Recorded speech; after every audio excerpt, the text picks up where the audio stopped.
স্বাগত নিউজ 24 সন্ধ্যা সংবাদে। সঙ্গে আছি আমরা দুজন, আমি ফারনাজ জুই এবং আমি তাসনিমে জান্নাত অর্থী। সিলেট এমসি কলেজ ছাত্রাবাসে গণধর্ষণ মামলায় সাইফুর রহমানকে প্রধান আসামি করে ৮ জনের বিরুদ্ধে আদালতে অভিযোগপত্র জমা দিয়েছে পুলিশ। গ্রেফতার ৮ আসামির মধ্যে ৬ জনের বিরুদ্ধে সরাসরি ধর্ষণ এবং ২ জনের বিরুদ্ধে সহায়তার বিষয়টি উল্লেখ করা হয়েছে অভিযোগপত্রে। সৈয়দ রাসেলের তথ্য ছবিতে দেখুন ডেস্ক রিপোর্ট। ২৫ সেপ্টেম্বর সন্ধ্যায় স্বামীর কাছ থেকে ছিনিয়ে নিয়ে সিলেটের এমসি কলেজ ছাত্রাবাসে গণধর্ষণ করা হয় এক গৃহবধূকে। এই ঘটনায় নির্যাতিতার স্বামী মামলা করলে ৮ জনকে গ্রেপ্তার করে আইনশৃঙ্খলা বাহিনী, যারা সবাই ছাত্রলীগের রাজনীতির সঙ্গে জড়িত। এর মধ্যে প্রধান আসামি সাইফুর, তারেক, শাহ মাহবুব ও অর্জুন লস্কর আদালতে ১৬৪ ধারায় স্বীকারোক্তিমূলক জবানবন্দি দিয়েছে। পুলিশের কাছে দেয়া জবানবন্দিতে রবিউল ও মাহফুজ ধর্ষণের কথা স্বীকার করেছে। ডিএনএ নমুনার প্রতিবেদনেও এই ৬ জনের ধর্ষণে সরাসরি যুক্ত থাকার প্রমাণ পাওয়া গেছে। বাকি ২ জন ধর্ষণে সহযোগিতা করেছেন। বৃহস্পতিবার সকালে মামলার তদন্ত কর্মকর্তা Indranil Bhattacharya chief metropolitan magistrate Abul কাশেমের আদালতে অভিযোগপত্র হস্তান্তর করেন। অভিযোগপত্রটা কমপ্লিট হয়েছে ২ তারিখে, আর ৩ তারিখে দ্যাট মিনস আজকে সকালে এটা আমরা আদালতে জমা দিয়েছি। ৮ জন আসামির মধ্যে ৬ জন সরাসরি ধর্ষণের সাথে জড়িত, ৮ জনের মধ্যে ২ জন সহযোগিতার অপরাধে এসেছে। একই সঙ্গে প্রধান আসামি সাইফুরের বিরুদ্ধে অস্ত্র মামলায় আরেকটি অভিযোগপত্র জমা দিয়েছে পুলিশ। আমরা অস্ত্র মামলাটি আদালতে চার্জশিট জমা দিয়েছি। মাত্র ২.৫ মাসের মাথায় চাঞ্চল্যকর এই ঘটনায় তদন্তের কাজ শেষ হওয়াকে ইতিবাচক হিসেবেই দেখছেন সংশ্লিষ্টরা। Desk report, news 24। ৮ বছর পর গোল্ডেন মনিরের বিরুদ্ধে অবৈধ সম্পদের মামলায় অভিযোগপত্র দিচ্ছে দুর্নীতি দমন কমিশন। দুদকের তদন্তকারী কর্মকর্তা মোশাররফ হোসেন মৃধার তদন্ত প্রতিবেদনের সুপারিশের ভিত্তিতে বৃহস্পতিবার কমিশন এ মামলার অভিযোগপত্রের অনুমোদন দেয়। দ্রুতই বিচারিক আদালতে জমা দেওয়া হবে জানিয়েছেন দুদক সচিব। ২০১২ সালে দুদক প্রথম গোল্ডেন মনিরের বিরুদ্ধে অবৈধ সম্পদের মামলা করে। তাতে ২০০৯ সাল পর্যন্ত তার ৩ কোটি ১০ লাখ টাকার জ্ঞাত আয় বহির্ভূত সম্পদ অর্জনের প্রাথমিক প্রমাণ দাখিল করা হয়। পরে মনির উচ্চ আদালতে আবেদন করে মামলার তদন্তে স্থগিতাদেশ আনেন। ২০১৮ সালে স্থগিতাদেশ প্রত্যাহার হলে তার বিরুদ্ধে নতুন করে তদন্ত শুরু করে দুদক। এদিকে বাড্ডা থানার ৩ মামলায় গোল্ডেন মনিরকে ৯ দিনের রিমান্ডে নেওয়া হয়েছে। ২০০৯ সালের সেই ৯ সালের যে সম্পদ সেটি নিয়ে বিবেচনায় নিয়ে তদন্ত প্রতিবেদনের ভিত্তিতে আজকে যে চার্জশিট সেটি অনুমোদন হয়েছে। তিনি যে সম্পদের হিসাব দিয়েছেন ৩ কোটি ১০ লক্ষ টাকার, সেখানে তিনি ১ কোটি ৬১ লক্ষ টাকার যে হিসাব দেখিয়েছেন ভুয়া ব্যক্তিদের নামে। নিরপেক্ষ বিচার নিয়ে আশঙ্কা থাকায় বাংলাদেশ প্রকৌশল বিশ্ববিদ্যালয়ের শিক্ষার্থী আবরার ফাহাদকে পিটিয়ে হত্যা মামলায় বিচারকের প্রতি অনাস্থা দিয়েছেন আসামি পক্ষের আইনজীবীরা। বৃহস্পতিবার ঢাকার দ্রুত বিচার ট্রাইব্যুনাল ১-এর বিচারক আবু জাফর মোহাম্মদ কামরুজ্জামানের প্রতি অনাস্থা প্রদান করেন আসামি পক্ষের আইনজীবীরা। অনাস্থা আবেদনে উল্লেখ করা হয়, বুয়েট শিক্ষার্থী আবরার ফাহাদ হত্যা মামলায় বেআইনিভাবে মামলার সাক্ষীদের পুনরায় আদালতে ডেকে জবানবন্দি নেওয়া হয়েছে।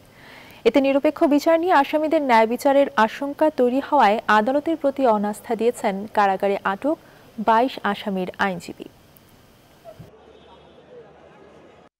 প্রসিকিউশন এবং আদালত ডিফেন্সের কোনো বিষয়ে কোনো গুরুত্ব না দিয়েই সে নিজ ইচ্ছা মতো এবং কোনো আইন কানুনের তোয়াক্কা না করেই সে আদালত কার্যক্রম পরিচালনা করছে। এই বিষয়গুলো আদালতের নজরে আনার পরে আমরা সমস্ত আসামিপক্ষের আইনজীবীরা আজকে তার আদালত থেকে আসামিরা ন্যায় বিচার পাবে না মর্মে আমরা লিখিতভাবে দরখাস্ত দাখিল করেছি। আদালতে মামলাটি এই ডিসেম্বর মধ্যে শেষ করার সম্ভব ছিল বিদায় এই মামলার বিচার কার্য বিলম্বিত করার জন্য আসামি পক্ষের বিজ্ঞ আইনজীবীরা এই আদালতে একটি অহেতুক এবং যুক্তিবিহীন একটি পিটিশন দায়ের করেছে। গুলশান অ্যাভিনিউর ফিরোজায় কেমন আছেন ৭৪ বছর ঊর্ধ্ব বেগম খালেদা জিয়া? এমন প্রশ্ন দলীয় নেতাকর্মীর পাশাপাশি রাজনৈতিক পর্যবেক্ষকদেরও। সরকারি নির্বাহী আদেশে মুক্তি পাওয়া বিএনপি প্রধান এখন দৃশ্যমান রাজনীতিতে নেই। বক্তৃতা বিবৃতি দ্বিতীয় মানা সাবেক প্রধানমন্ত্রী। সিনিয়র নেতারা জানান, ৯ মাস ধরে বাসায় নিঃসঙ্গ খালেদা জিয়ার হাঁটা চলায় সাহায্য নিতে হয়। প্রতিদিনই পরীক্ষা করতে হয় রক্তচাপ ও ডায়াবেটিস। উন্নত চিকিৎসার জন্য লন্ডনে পাঠানোর উদ্যোগও আছে স্থগিত। মারুফা রহমান জানাচ্ছেন বিস্তারিত। দুর্নীতি মামলায় কারাভোগ করতে থাকা বিএনপি চেয়ারপারসন খালেদা জিয়া শর্ত সাপেক্ষে মুক্তি লাভের পর এখন দিন পার করছেন রাজধানীর গুলশানের ভাড়া বাসা ফিরোজায়। কিন্তু কেমন আছেন তিনি? করোনা ভাইরাসে সর্বোচ্চ সতর্কাবস্থায় শুধু ব্যক্তিগত চিকিৎসক ও পরিবারের সদস্যরাই তার সঙ্গে নিয়মিত দেখা সাক্ষাৎ করছেন। প্রয়োজনে দলের কাউকে ডেকে পাঠান বিএনপি প্রধান নিজেই। ডাক্তাররা যায় সেটা কি সুগার, তারপরে ওই যে প্রেশার, এগুলি মাপতে টাকতে পারে, এর বাইরে অন্য কিছু না। ওনার মূল যে সমস্যা আছে হাঁটুর ব্যথাটা, এইটার চিকিৎসাটা তো হচ্ছে না একেবারে এটা। এবং কিছু কিছু পরীক্ষা নিরীক্ষা তো হসপিটালে গিয়েই করতে হয়, যেমন যদি একটা এক্সরে করতে হয় বা একটা আলট্রাসোনোগ্রাম করতে হয়, তো এগুলো তো হসপিটালে যেতেই হয়। তো এই যাবৎকালে উনি হসপিটাল তো যান নাই। পারিবারিক ও দলের সিনিয়ররা বলছেন বিএনপি চেয়ারপারসনের শারীরিক অবস্থা স্থিতিশীল। অস্টিও আর্থ্রাইটিস, ডায়াবেটিস সহ নানা সব রোগী বিদ্যমান। এখনও চলাফেরায় অন্যের সাহায্য নিতে হয়। ব্যথা কমেনি শরীরের বিভিন্ন জয়েন্টে। বাসায় দুজন নার্স স্থায়ীভাবে রাখা হয়েছে। তারা বাসায় থেকেই বেগম জিয়ার স্বাস্থ্যের সার্বক্ষণিক খোঁজ খবর রাখছেন এবং ফিজিওথেরাপি দিচ্ছেন। এছাড়া তার মেরুদণ্ড, বাম হাত ও ঘাড়ের দিকে শক্ত হয়ে যায়। 2 হাঁটুও প্রতিস্থাপন করা। তিনি রক্তচাপ নিয়ন্ত্রণের ওষুধ খান। বাম চোখেও একটু সমস্যা রয়েছে তার। দলের নেতারা বলছেন উন্নত চিকিৎসার জন্য বেগম জিয়াকে বিদেশে নেওয়া দরকার। তবে এ বিষয়ে এখনো সম্মতি জানাননি খোদ খালেদা জিয়া আর সরকার দুপক্ষই। দলের পক্ষ থেকে কোনো আবেদন করা হয়নি, কিন্তু দল জানে যে ওনার পরিবারের পক্ষ থেকে এটা চেষ্টা করা হচ্ছে। কারণ দেশনেত্রী বেগম খালেদা জিয়া উনি নিজেই বাইরে যেতে চান কিনা সেটাও তো দলের গোচরে আগে আসতে হবে। বিএনপির নীতি নির্ধারণী ফোরামের একাংশ বলছেন শর্ত সাপেক্ষে মুক্তি নিয়ে খালেদা জিয়া বিদেশ যেতে চান না। উচ্চ আদালত থেকে জামিন নিয়েই বিএনপি প্রধান যেতে চান দেশের বাইরে। মারুফা রহমান, নিউজ 24, ঢাকা। বাস পোড়ানোর ঘটনায় রাজধানীর বিভিন্ন থানায় করা পৃথক মামলায় বিএনপি স্থায়ী কমিটির সদস্য গয়েশ্বর চন্দ্র রায় সহ অর্ধশতাধিক নেতার আগাম জামিন বহাল রেখেছেন সুপ্রিম কোর্টের আপিল বিভাগ। জামিন স্থগিত চেয়ে রাষ্ট্রপক্ষের আবেদন শুনানি নিয়ে বৃহস্পতিবার প্রধান বিচারপতি সৈয়দ মাহমুদ হোসেনের নেতৃত্বাধীন 4 সদস্যের আপিল বিভাগের ভার্চুয়াল বেঞ্চ এই আদেশ দেন। বিএনপির আইনজীবী ব্যারিস্টার রুহুল কুদ্দুস কাজল বলেন, রাজধানীর বিভিন্ন থানায় করা 7টি মামলায় 65 জনকে হাইকোর্টের দেয়া জামিন বহাল রেখেছেন আপিল বিভাগ। আজকে 7টি জামিন আদেশের বিরুদ্ধে সুপ্রিম কোর্টের আপিল বিভাগে সরকার পক্ষ আপিল করেছিল। সেখানে টোটাল বিএনপির নেতাকর্মী সংখ্যা 65 জন। এই 7টি মামলায় সরকার হাইকোর্টের আদেশটি স্থগিত করেছিল, কারণ 12 ডিসেম্বর হাইকোর্ট 5 জানুয়ারি পর্যন্ত বিএনপি নেতৃবৃন্দকে জামিন দিয়েছিল। সেই আদেশটি স্থগিত করার পরে মাননীয় প্রধান বিচারপতির নেতৃত্বাধীন 4 সদস্যের ফুল কোর্ট আজকে সেটি ডিসমিস করে দিয়েছে সরকারের পক্ষের আপিল। এই ডিসমিস করার অর্থ হলো যে 12 ডিসেম্বর বিএনপি এবং অঙ্গ সংগঠনের নেতৃবৃন্দকে জামিন দিয়েছিলেন, সেই জামিনটি বহাল থাকলো, তারা এখন জামিনে থাকবেন। প্রধানমন্ত্রী শেখ হাসিনা বলেছেন, 71 সালে এদেশের মানুষের উপর পাকিস্তানি বাহিনীর চালানো নৃশংসতা এবং বর্বরতা বাংলাদেশ কখনোই ক্ষমা করবে না। ঢাকায় নিযুক্ত পাকিস্তানের হাইকমিশনার আহমেদ সিদ্দিকী প্রধানমন্ত্রীর সঙ্গে দেখা করতে গেলে একথা বলেন তিনি। বঙ্গবন্ধুকে নিয়ে পাকিস্তানের গোয়েন্দা সংস্থার গোপন নথির যে সংকলন প্রকাশিত হয়েছে তা পাঠ করলে 48 থেকে 71 পর্যন্ত এ অঞ্চলের ইতিহাসের অনেক অজানা বিষয় উন্মোচিত হয়। শেখ হাসিনা বলেন, উর্দুতে অনুদিত বঙ্গবন্ধুর অসমাপ্ত আত্মজীবনী বিপুল আগ্রহ নিয়ে পড়ছে পাকিস্তানের জনগণ। অন্যান্য যে কোনো ভাষার চেয়ে উর্দুতে অনুবাদ করা এই বইটি বেশি বিক্রি হয়েছে। পাকিস্তানি হাইকমিশনার জানান, বাংলাদেশের উন্নয়ন থেকে শিক্ষা নিতে সংশ্লিষ্টদের পরামর্শ দিয়েছেন দেশটির প্রধানমন্ত্রী ইমরান খান।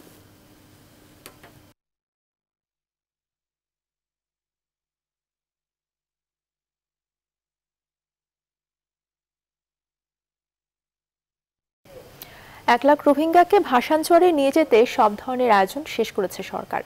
এরই মধ্যে স্বেচ্ছায় ভাসানচরে যেতে চায় রোহিঙ্গাদের এমন একটি দলকে প্রস্তুত করা হয়েছে। সেখান থেকে যে কোনো সময় ভাসানচরের উদ্দেশ্যে রওনা হবেন তারা। স্থানান্তর নিয়ে আন্তর্জাতিক সংস্থাগুলোর আপত্তিকে নাকচ করে তাদের ভূমিকা নিয়ে প্রশ্ন তুলেছেন পররাষ্ট্রমন্ত্রী। পুরোটা জানাচ্ছেন লাকমিনা জেসমিন শোভা। মিয়ানমারে নির্যাতনের শিকার হয়ে পালিয়ে আসা রোহিঙ্গাদের কক্সবাজারে আশ্রয় নেওয়ার ৩ বছর পেরিয়েছে বেশ আগেই। আন্তর্জাতিক মহলের মায়াকান্না কিংবা মিয়ানমারের প্রতিশ্রুতি, বাস্তবে কোনো কিছুই কাজে আসেনি। শুরু হয়নি রোহিঙ্গা প্রত্যাবাসন, বরং ১১ লাখ রোহিঙ্গার বোঝা বইতে গিয়ে ঝুঁকিতে পড়েছে কক্সবাজারের আর্থসামাজিক ও প্রাকৃতিক পরিবেশ। হুমকিতে পড়েছে আইন শৃঙ্খলা পরিস্থিতি। এমন অবস্থায় অন্তত ১ লাখ রোহিঙ্গাকে ভাষান্তরে স্থানান্তর করতে যাচ্ছে সরকার। রোহিঙ্গাদের জন্য পাকা দালান কোঠা, রাস্তাঘাট, সাইক্লোন সেন্টার, হাসপাতাল, বিদ্যুৎ সেবা, শিক্ষা প্রতিষ্ঠান, বাজার ও জীবিকা নির্বাহের ব্যবস্থা সহ যাবতীয় আধুনিক সুযোগ সুবিধা নিয়ে প্রস্তুত ভাষান্তর। এরই মধ্যে দেশীয় কিছু এনজিও সংস্থা রোহিঙ্গাদের সেবা দিতে ভাষান্তরে পৌঁছেছে। রোহিঙ্গাদের স্থানান্তর প্রক্রিয়ায় সম্পৃক্ত না করার অভিযোগ তুলে বিবৃতি দিয়েছে জাতিসংঘ। স্থানান্তর প্রক্রিয়া যেন স্বেচ্ছায় হয় এমন তাগিদ ইউরোপীয় ইউনিয়নের। তবে কোনো সংস্থা সরাসরি আপত্তি জানিয়েছে। রোহিঙ্গাদের জন্য রাখাইনে উপযুক্ত পরিবেশ তৈরিতে কার্যকর ভূমিকা না রেখে এই ধরনের আপত্তি জানানোর প্রেক্ষিতে জাতিসংঘের ভূমিকা নিয়ে প্রশ্ন তোলেন পররাষ্ট্রমন্ত্রী। আপনারা এত ৩ বছরে কি আমরা গড়ি করলেন? কয়টা লোক পাঠাইছে? আসিয়া ইভ্যালুয়েশন করবেন। রাখাইনে ইভ্যালুয়েট করেছেন তারা কন্ডিসিভ এনভায়রনমেন্ট তৈরি করেছে কিনা? ওখানে কন্ডিসিভ এনভায়রনমেন্ট হয়েছে? এরই মধ্যে স্বেচ্ছায় যেতে চাওয়া রোহিঙ্গাদের একটি দলকে প্রস্তুত করা হয়েছে। যে কোনো সময় ভাষান্তরে নিয়ে যাওয়া হবে তাদের। এর আগে গত সেপ্টেম্বরে ৪০ জন রোহিঙ্গাকে ভাষান্তর দেখাতে নিয়ে যায় সরকার। তাৎক্ষণিক প্রতিক্রিয়ায় তারা সেখানে থাকতে উচ্ছ্বাস প্রকাশ করলেও কক্সবাজার ক্যাম্পে ফিরে আনুষ্ঠানিক প্রতিক্রিয়ায় ভিন্ন অভিমত দেয়। লাকমিনা জেসমিন সোমা, নিউজ 24, ঢাকা। বঙ্গবন্ধুর ভাস্কর্য যথাস্থানে স্থাপন করা হবে বলে জানিয়েছে ভাস্কর্য বাস্তবায়ন কমিটি। দুপুরে সংবাদ সম্মেলনে তারা একথা জানায়। এদিকে রাজনৈতিক ইস্যুতে ভাস্কর্য নিয়ে বিতর্ক তৈরি বন্ধের আহ্বান জানিয়েছেন তথ্যমন্ত্রী ডক্টর হাসান মাহমুদ। আর ভাস্কর্য বিরোধীদের বিষয়ে সরকারের স্পষ্ট অবস্থান ব্যাখ্যার আহ্বান জানিয়েছেন ওয়ার্কার্স পার্টির নেতা রাশেদ খান মেনন। আরও জানাচ্ছেন শাহ আলী জয়। বঙ্গবন্ধুর ভাস্কর্য স্থাপন নিয়ে ইসলামী সংগঠনগুলোর প্রতিবাদের তীব্র সমালোচনা করলেন আওয়ামী লীগ যুগ্ম সাধারণ সম্পাদক ও তথ্যমন্ত্রী হাসান মাহমুদ। দলের ধানমন্ডি কার্যালয়ে এক অনুষ্ঠানে তিনি ভাস্কর্য নিয়ে বিভ্রান্তি ছড়ানো বন্ধ করার আহ্বান জানান। ইসলাম গুটি কয়েক ব্যক্তিপক্ষের কাছে লিজ দেওয়া হয় নাই, সুতরাং ইসলাম একটি শান্তির ধর্ম। ইসলামের অপব্যাখ্যা বিভিন্ন সময় হয়েছে, বিভিন্ন সময় অপব্যাখ্যা দিয়ে মুক্তিযুদ্ধের সময় অপব্যাখ্যা হয়েছে, পাকিস্তানের বিরুদ্ধে লড়াই করা হারাম, কাফের যারা লড়াই করছে অপব্যাখ্যা হয়েছে, ব্রিটিশ শাসনের শুরুতে অপব্যাখ্যা হয়েছে, সময়ে সময়ে নানা অপব্যাখ্যা হয়েছে। আমি যারা এগুলো করছেন তাদেরকে বিনীতভাবে অনুরোধ জানাবো, দয়া করে এই বিভ্রান্তি ছড়াবেন না। এ বিষয়ে সংবাদ সম্মেলন করে বঙ্গবন্ধু ভাস্কর্য বাস্তবায়ন পরিষদ। সংগঠনের নেতারা বলেন, ভাস্কর্য ইসলামী বিধানে কখনোই নিষিদ্ধ নয়। ওনারা আসলে ওনাদের উদ্দেশ্য ধর্মীয় না, রাজনৈতিক। ওনারা ভাস্কর্যের বিরোধিতা করছে না, ওনারা আমাদের মুক্তিযুদ্ধের বিরোধিতা করছে। যারা এই ভাস্কর্যের বিরোধিতা করছে তারাই বিএনপি জামাত জোটের সরকারের সময় 20 দলীয় জোটের অন্তর্ভুক্ত সংগঠনের নেতৃত্ব থেকে জিয়া রহমানের ভাস্কর্য উদ্বোধন করছে। ওয়ার্কার্স পার্টির ভার্চুয়াল সংবাদ সম্মেলনে দলের সভাপতি রাশেদ খান মেনন বলেন, যারা ভাস্কর্যের বিরোধিতা করছে তারা স্বাধীনতার চেতনা বিরোধী। এই বিষয়ে যেমন সরকারের তরফ থেকে তাদের অবস্থানকে স্পষ্ট করে এই কথাটাকে বলতে হবে, অন্যদিকে সকল গণতান্ত্রিক অসাম্প্রদায়িক গণতান্ত্রিক শক্তি তাদেরকেও আজকে এই ব্যাপারে প্রতিরোধের জায়গায় এসে আসতে হয়েছে যে এত বড় একটি মৌল বিষয় যার সাথে আমাদের রাষ্ট্র ভাবনা এবং রাষ্ট্রের ভিত্তি জড়িত, এটা অসাম্প্রদায়িক গণতান্ত্রিক অগ্রযাত্রার প্রশ্নটি জড়িত রয়েছে। এদিকে ভাস্কর্য বিরোধী ইসলামী সংগঠনগুলোর বিরুদ্ধে রাজধানীতে প্রতিবাদ সমাবেশ করেছে যুব মহিলা লীগও। তারা শিল্পকর্ম এবং ভাস্কর্যের মধ্যে পার্থক্য বোঝেন না, তারা অশিক্ষিত। প্রতিবাদ সভায় সংগঠনের নেতারা বলেন, ইসলামের ভুল ব্যাখ্যা দিয়ে ভাস্কর্য নির্মাণ বন্ধ হতে দেয়া যাবে না। শাহ আলী জয়, নিউজ 24, ঢাকা। এদিকে বঙ্গবন্ধুর ভাস্কর্য নিয়ে ষড়যন্ত্রকারীদের হুঁশিয়ার করে দিয়ে আওয়ামী লীগ সাধারণ সম্পাদক ওবায়দুল কাদের বলেছেন, মীমাংসিত বিষয় নিয়ে আপোষ করার কোনো সুযোগ নেই। বৃহস্পতিবার সকালে লক্ষ্মীপুর জেলা আওয়ামী লীগের বর্ধিত সভায় ভিডিও কনফারেন্সে যুক্ত হয়ে তিনি একথা বলেন। উস্কানি দিচ্ছেন তাদের সম্পর্কে এবং এই অর্থের যোগানদাতাদের সম্পর্কে সরকার সজাগ রয়েছে। আমরা স্পষ্টভাবে বলতে চাই, সরকারের সরলতাকে দুর্বলতা ভাববেন না। 2 কিডনি অপসারণে রোগীর মৃত্যুর ঘটনার 2 বছর পর ময়নাতদন্তের রিপোর্ট দেয় ঢাকা মেডিকেলের ফরেনসিক বিভাগকে তীব্র ভৎসনা করেছে জাতীয় মানবাধিকার কমিশন। একই সাথে শাহবাগ থানার পাশাপাশি নিজেরাও মামলার গতিবিধি নজরদারি করবে বলে জানিয়েছে কমিশন। বিস্তারিত জানাচ্ছেন মো খন্দকার। অপারেশনের সময় ভালো মন্দ 2টি কিডনি কেটে ফেলা চলচ্চিত্র পরিচালক রফিক শিকদারের মা রওশন আরার 2018 সালের 31 অক্টোবর হাসপাতালেই মারা যান রওশন আরা। আলোচিত ওই ঘটনার ময়নাতদন্ত দিতে 2 বছর সময় নেয় ঢাকা মেডিকেলের ফরেনসিক বিভাগ। আর এমন ঘটনার তদন্তে মাঠে নামে জাতীয় মানবাধিকার কমিশন। বৃহস্পতিবার কমিশনের একটি প্রতিনিধি দল ঢাকা মেডিকেল ফরেনসিক বিভাগের কর্মকর্তাদের সাথে ঘণ্টাব্যাপী বৈঠক করেন। আমরা খতিয়ে দেখছি যে থানাই বা কেন এটা এতদিন পর্যন্ত এই পোস্টমর্টম রিপোর্টটা নিল না, আর ওনারাই বা কেন পাঠালেন না ওনাদের নিজ দায়িত্বে। এটা যথাসময় না হয় 2 বছর বিলম্বিত হয়, অবশ্যই তার মানবাধিকার লঙ্ঘিত হয়েছে বলে প্রাথমিকভাবে মনে করি। তবে ঢাকা মেডিকেলের ফরেনসিক বিভাগের দাবি লোকবল স্বল্পতার কারণেই রিপোর্ট দিতে বিলম্ব হয়েছে। সবকিছু প্রক্রিয়া মিলিয়ে আমাদের কাছে এই রিপোর্টটা আমাদের কাছে দিতে দেরি হয়েছে। বাট রিপোর্টে আমাদের কোথাও কোনো সত্যের প্রতিফলন ঘটে নাই। আমরা প্রথমবার যা বলেছি আমরা রিপোর্টে আমাদের তাই আসছে। এতে আমি মনে করি যে উনি আমাদের উপর যে ক্ষোভ দিচ্ছেন যে উনি বিচার থেকে এই হবে, আশা করি সেটা বিচার প্রক্রিয়া কোনো বিঘ্ন ঘটবে না। ঢামেক এই ঘটনায় শাহবাগ থানা পুলিশের গাফিলতি আছে কিনা সেটিও খতিয়ে দেখার কথা জানিয়েছে মানবাধিকার কমিশন। এর আগে শাহবাগ থানা কর্তৃপক্ষের সাথে এই মামলায় নিজেদের নজরদারির কথা জানায় মানবাধিকার কমিশন। মৌ খন্দকার, নিউজ 24, ঢাকা। সংবাদের সময় হলো একটি বিরতির। সাথে থাকুন। বিরতির পর আবারও স্বাগত। দেখছেন নিউজ 24 সন্ধ্যা 7টার সংবাদ। 2021-এর মধ্যেই করোনা মোকাবেলায় আরও পর্যাপ্ত ভ্যাকসিনের ডোজ পাওয়ার আশ্বাস দিয়েছে বিশ্বের প্রথম আনুষ্ঠানিকভাবে অনুমোদন পাওয়া টিকা ফাইজার। ব্রিটেনের টিকাটির অনুমোদনের বিষয়টি মার্কিনীদের মনেও আস্থা যোগাবে প্রত্যাশা করছে যুক্তরাষ্ট্র। এদিকে আগামী সপ্তাহের মধ্যেই ব্যাপক পরিসরে টিকা কার্যক্রম শুরুর নির্দেশ দিয়েছেন রুশ প্রেসিডেন্ট ভ্লাদিমির পুতিন। অন্যদিকে করোনার ভুয়া টিকা বাজারে ছাড়া নিয়ে রেড অ্যালার্ট জারি করেছে ইন্টারপোল। নিবিড় আমিনের ডেস্ক রিপোর্ট। আগামী সপ্তাহেই ব্রিটেনে সর্বসাধারণের জন্য প্রয়োগ শুরু করছে মার্কিন ওষুধ কোম্পানি ফাইজারের করোনা ভ্যাকসিন। বিশ্বে প্রথম আনুষ্ঠানিকভাবে অনুমোদনের পর এবার ভবিষ্যতের নিরাপত্তার আশ্বাসও দিল প্রতিষ্ঠানটি। বুধবার ফাইজারের প্রধান কার্যনির্বাহী অ্যালবার্ট বোল্লা জানান, আগামী বছরের মধ্যেই করোনা মোকাবেলার জন্য আরও পর্যাপ্ত টিকার ডোজ নিয়ে প্রস্তুত থাকবেন তারা। ব্রিটেনে ভ্যাকসিনটির 4টি ধাপে সরবরাহের প্রক্রিয়া নিয়ে একটি প্রতিবেদন প্রকাশ করেছে স্কাই নিউজ। বেলজিয়ামে উৎপাদিত ভ্যাকসিনটি ম্যানুফ্যাকচারিং, বাক্সগুলো হিমশীতল সংরক্ষণাগারে স্থানান্তর, সরবরাহের প্রস্তুতি এবং সবশেষে বিতরণ। আগামী সপ্তাহেই যুক্তরাষ্ট্রে অনুমোদনের প্রত্যাশা করছে ফাইজার। আর ব্রিটেনে অনুমোদনের ব্যাপারটি মার্কিনীদের মনে আরও আস্থা যোগাবে বলে প্রত্যাশা করছেন মার্কিন স্বাস্থ্য কর্মকর্তারা। 15 ডিসেম্বর নিউ ইয়র্কে প্রথম চালানে 1,70,000 ডোজ ভ্যাকসিন সরবরাহ করা হবে বলে জানিয়েছেন গভর্নর এন্ড্রু কুয়োমো। এদিকে আগামী সপ্তাহেই রাশিয়ায় ব্যাপক পরিসরে টিকাদান কর্মসূচি শুরুর নির্দেশ দিয়েছেন প্রেসিডেন্ট ভ্লাদিমির পুতিন।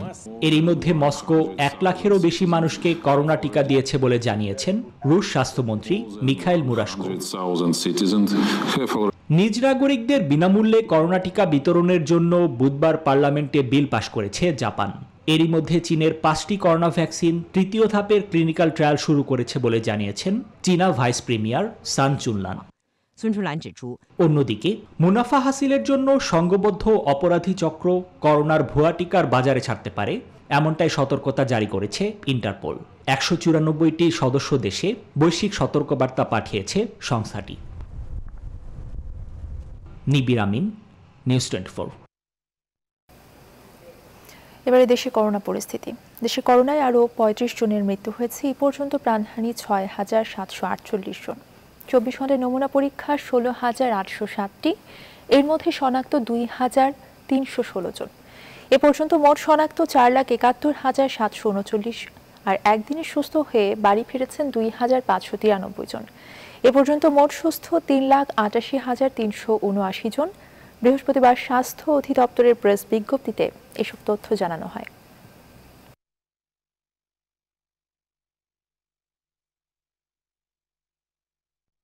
সংবাদে আবারও বিরতি নিচ্ছে, ফিরছে আরো খবর নিয়ে, সঙ্গেই থাকুন। বিরতির পর আবারও স্বাগত, দেখছেন নিউজ 24 সন্ধ্যার সংবাদ। এবারে ফার্স্ট সিকিউরিটি ইসলামী ব্যাংক অর্থ বাণিজ্যের সংবাদ।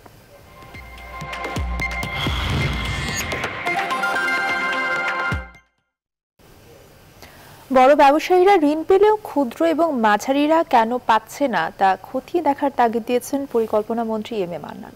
রাজধানীর ওসমানী স্মৃতি মিলনায়তনে অর্থ মন্ত্রণালয়ে আয়োজিত প্রণোদনা প্যাকেজ বাস্তবায়ন বিষয়ক অনুষ্ঠানে তিনি এই তাগিদ দেন। এ সময় কেন্দ্রীয় ব্যাংকের গভর্নর আশা প্রকাশ করেন, ডিসেম্বরের মধ্যেই 90% প্রণোদনার অর্থ বিতরণ হবে। সুলতান আহমেদ জানাচ্ছেন বিস্তারিত। মহামারী করোনায় যখন বিপর্যস্ত অর্থনীতি, তখন ব্যবসায়ীদের বাঁচাতে কয়েকটি ধাপে ঋণ প্রণোদনা প্যাকেজ ঘোষণা করে সরকার। সব মিলে প্রায় 1,20,000 কোটি টাকা বিতরণের ঘোষণা আসে। তবে 8 মাস পার হলেও বিতরণ হয়েছে অর্ধেকের খানিকটা বেশি। রাজধানীর ওসমানী স্মৃতি মিলনায়তনে এ বিষয়ে আয়োজিত অনুষ্ঠানে ঘুরে ফিরে আসে ঋণ বিতরণের বৈষম্যের কথা। অর্থনীতিবিদরা বলেন, বর্তমান প্রেক্ষাপটে সবচেয়ে বড় চ্যালেঞ্জ কর্মসংস্থান তৈরি করা। এজন্য শুধু বড় ব্যবসায়ীদের দিকে না তাকিয়ে কৃষি ও ছোট ব্যবসায়ীদের সহায়তা বাড়ানোর পরামর্শ দেন তারা। Those type of strategies which we will be needing for productivity enhancement in agriculture and the jobs creation. So that was big support. Those who did not have any other support from any social protection packages. সাংবাদিকদের এক প্রশ্নের জবাবে পরিকল্পনা মন্ত্রী এ সময় জানান, করোনার দ্বিতীয় ঢেউ সামাল দিতে প্রস্তুত সরকার। আমরা আমাদের যে অর্জিত অভিজ্ঞতা সেটাকে কাজে লাগিয়ে এবং ইতিমধ্যে আমাদের সক্ষমতা অনেক বেড়েছে। পরে আনুষ্ঠানিক বক্তব্যে মন্ত্রী বলেন, ব্যাংকগুলো কেন ছোট ব্যবসায়ীদের ঋণ বিতরণে গড়িমসি করছে তা খতিয়ে দেখতে হবে। কেন কোনো ব্যাংক আপনার কথা মানল না, রেগুলেটর, এটা গভীরে গিয়ে তার সঙ্গে বসে দেখার প্রয়োজন আছে, যাতে করে আপনার পলিসিগুলোকে প্রয়োজনে আপনি রিশেপ রিফর্মুলেট করতে পারেন। প্রণোদনা ভর্তুকিকে কমিয়ে আমরা যদি পলিসি সাপোর্টে বেশি দিই, আরো লিবারেলাইজ করি, সংস্কার করি, আমাদের রিটার্ন বেশি হবে। কেন্দ্রীয় ব্যাংকের গভর্নর অবশ্য আশ্বস্ত করেন, ডিসেম্বরের মধ্যেই ঋণ বিতরণ কাঙ্ক্ষিত পর্যায়ে পৌঁছাবে। মনে হচ্ছে যে এটি খুব স্লো যাচ্ছে, কিন্তু অনেক বেশি কাজ আছে এর মধ্যে। তো আমরা আশা করছি যে এই সব কটি ঋণ ডিসেম্বরে পুরোপুরি শোধ না হলেও, পুরোপুরি বিতরণকৃত না হলেও, আমরা আশা করছি যে প্রায় 90%-এর উপর চলে যাবে। এছাড়া মহামারী বিবেচনায় সামাজিক সুরক্ষা খাতে সহায়তা বাড়ানোর পরামর্শ দেন বিশেষজ্ঞরা। সুলতান আহমেদ, নিউজ 24, ঢাকা। আবারও বিরতি দিচ্ছি, সঙ্গেই থাকুন। আবারও স্বাগত। আপনারা দেখছেন নিউজ 24 সন্ধ্যার সংবাদ। বাংলাদেশের আবহাওয়া এবং রাস্তায় গাড়ি চলাচলের সক্ষমতা যাচাই করে টেকসই পাকা রাস্তা নির্মাণে পলিমার গ্রেড বিটুমিনের ব্যবহারে সফলতা পেয়েছেন সড়ক ও জনপথ অধিদপ্তরের প্রকৌশলীরা। বৃহস্পতিবার রাজধানীর তেজগাঁও সড়ক ও জনপথ অধিদপ্তরের জনপথ প্রকৌশলী সমিতির প্রথম দ্বিবার্ষিক সম্মেলন ও 30তম বার্ষিক সাধারণ সভায় এমন দাবি করেন বিশেষজ্ঞ প্রকৌশলীরা। এ সময় বাংলাদেশের পলিমার গ্রেড বিটুমিনের চাহিদা এবং উৎপাদনের সক্ষমতা অর্জনে মডেল হিসেবে বসুন্ধরা বিটুমিন প্ল্যান্টের প্রামাণ্য চিত্র তুলে ধরা হয়। অনুষ্ঠানের সার্বিক সহযোগিতায় ছিল দেশের অন্যতম বৃহৎ শিল্পগোষ্ঠী বসুন্ধরা গ্রুপের বসুন্ধরা বিটুমিন। অনুষ্ঠানে প্রধান অতিথি ছিলেন সড়ক ও জনপথ অধিদপ্তরের সাবেক প্রধান প্রকৌশলী ইবনে আলম হাসান এবং বিশেষ অতিথি সড়ক ও জনপথ অধিদপ্তরের প্রধান প্রকৌশলী কাজী শাহরিয়ার হোসেন। এ সময় ভার্চুয়াল প্ল্যাটফর্মের মাধ্যমে টেকসই রাস্তা নির্মাণ সহ সড়কের ডিজাইন পরিকল্পনা নিয়ে সড়ক ও জনপথ অধিদপ্তরের ঊর্ধ্বতন কর্মকর্তাদের সঙ্গে দেশের বিভিন্ন জেলার প্রকৌশলীরা অভিজ্ঞতা বিনিময় করেন।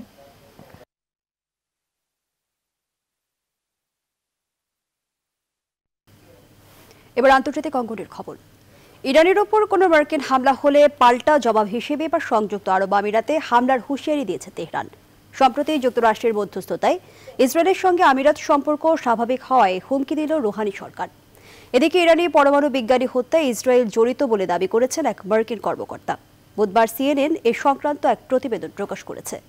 মার্কিন নিউজ চ্যানেলটি জানায়, ফাখরিজাদে হত্যার ঘটনায় শোকের পাশাপাশি ক্ষোভে ফুঁসছে ইরানি জনগণ।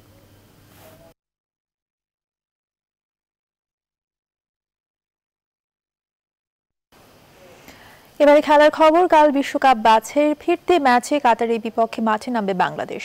বাংলাদেশ সময় রাত 10টায় শুরু হবে ম্যাচ। দেশের মাটিতে চেনা কন্ডিশনে কাতারের বিপক্ষে স্কোর লাইনটা ছিল 2-0। অন্যতম শক্তিশালী দলের বিপক্ষে এবারই তাদেরই মাটিতে লড়বে জামাল ভুঁইয়ারা। দলে কোনো ইনজুরি সমস্যা না থাকলেও মূলত কাতার আক্রমণ ভাগের সাথে যুদ্ধটা হবে বাংলাদেশের রক্ষণ ভাগের। কাতারের সাথে ম্যাচ খেলার আগে দুটি প্রস্তুতি ম্যাচেও হারের দেখা পেয়েছে জেমিরের শিষ্যরা। তবুও ভালো একটা ফলাফল নিয়ে দেশে ফিরতে চায় ফুটবলাররা।